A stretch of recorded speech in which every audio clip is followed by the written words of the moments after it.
விஹாரி நேச்சர்ஸோடைய சக்கரைவள்ளி கிழங்கு பவுடர். நிறைய பேருக்கு பார்த்தீங்கன்னா டவுட்டு, சக்கரைவள்ளி கிழங்க குழந்தைங்களுக்கு கொடுக்கலாமா, வயிறு வலி வந்துடாதா, அதுவும் 6 மாதம் குழந்தைங்களுக்கே கொடுக்கலாம்னு சொல்லி நிறைய பேர் சொல்கிறீங்க, நீங்களும் சொல்கிறீங்களே அப்படின்ற டவுட்டு தான். தாராளமாக சக்கரைவள்ளி கிழங்கு பார்த்தீங்கன்னா குழந்தைங்களுக்கு கொடுக்கலாம். உங்களுக்கு ஃப்ரெஷ்ஷாக கிடைக்குதுன்னா பார்த்தீங்கன்னா நீங்கள் அதை வேக வச்சு அதில் இருக்க நார் இருக்கும் எல்லாத்தையும் ரிமூவ் பண்ணிவிட்டு பியூரியான ஒரு கஞ்சா வந்து குழந்தைங்களுக்கு கொடுங்க.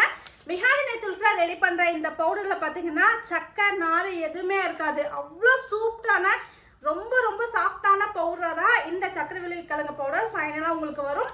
இந்த சக்கரைவள்ளி கிழங்கு பார்த்தீங்கன்னா பேபிஸ்க்கு கொடுக்கறதுனால என்ன பெனிஃபிட்னா, உங்களுக்கு குழந்தைங்களுடைய கண் பார்வை வந்து நல்லாவே கூர்மையாகும். அதே மாதிரி பார்த்தீங்கன்னா நோய் எதிர்ப்பு சக்தி அதிகரிக்கும், செரிமானம் மற்றும் மலச்சிக்கலை நீக்கும்.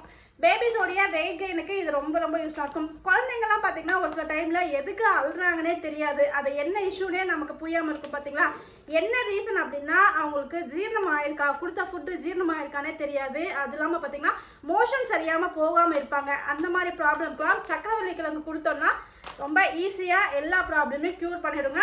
வெயிட் கெயினுக்கும் ரொம்ப ரொம்ப ஹெல்ப்ஃபுல்லாக இருக்கும். நம்மளுடைய விஹாரி நேச்சர்ஸில் சக்கரைவள்ளி கிழங்கு பார்த்தீங்கன்னா வீக்லி 2 டைம் ரெடி பண்ணுறோங்க. அந்தளவுக்கு ஃபாஸ்ட் மூவிங்கில் இருக்குது.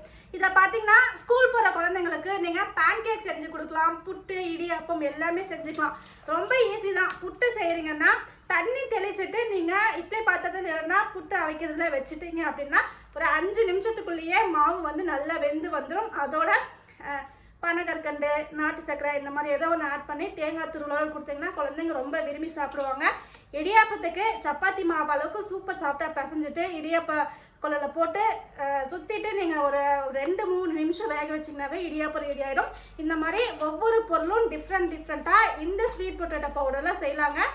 நிறைய ஸ்வீட் பொட்டேட்டோ பவுடர் நம்மளுடைய விஹாரி நேச்சர்ஸில் டெய்லி பேஸில் மூவ் ஆகிட்டுருக்கு. உங்களுக்கும் உங்களுடைய குழந்தைங்களுக்கும் வேணும்னா விஹாரி நேச்சர்ஸோடைய வாட்ஸ்அப் நம்பரில் என்கொயரி பண்ணி புக் பண்ணிக்கோங்க. இது மட்டும் இல்லை, எக்கச்சக்கமான ஃபுட் ப்ராடக்ட்ஸ் அவைலபிள் இருக்குது. என்னென்ன ஃபுட் ப்ராடக்ட்ஸ் அவைலபிள் இருக்குதுன்னு நீங்கள் தெரிஞ்சுக்கணுன்னா விஹாரி நேச்சர்ஸோடைய வாட்ஸ்அப் நம்பரில் ஒரு ஹாய்ன்னு டெக்ஸ்ட் பண்ணுங்கள். உங்களுக்கான கேட்லாக் டீட்டெயில் எல்லாமே ஷேர் பண்ணிடுவாங்க. உங்களுக்கு வேணுன்ற பொருள் நீங்களே பார்த்துட்டு புக் பண்ணிக்கலாம்.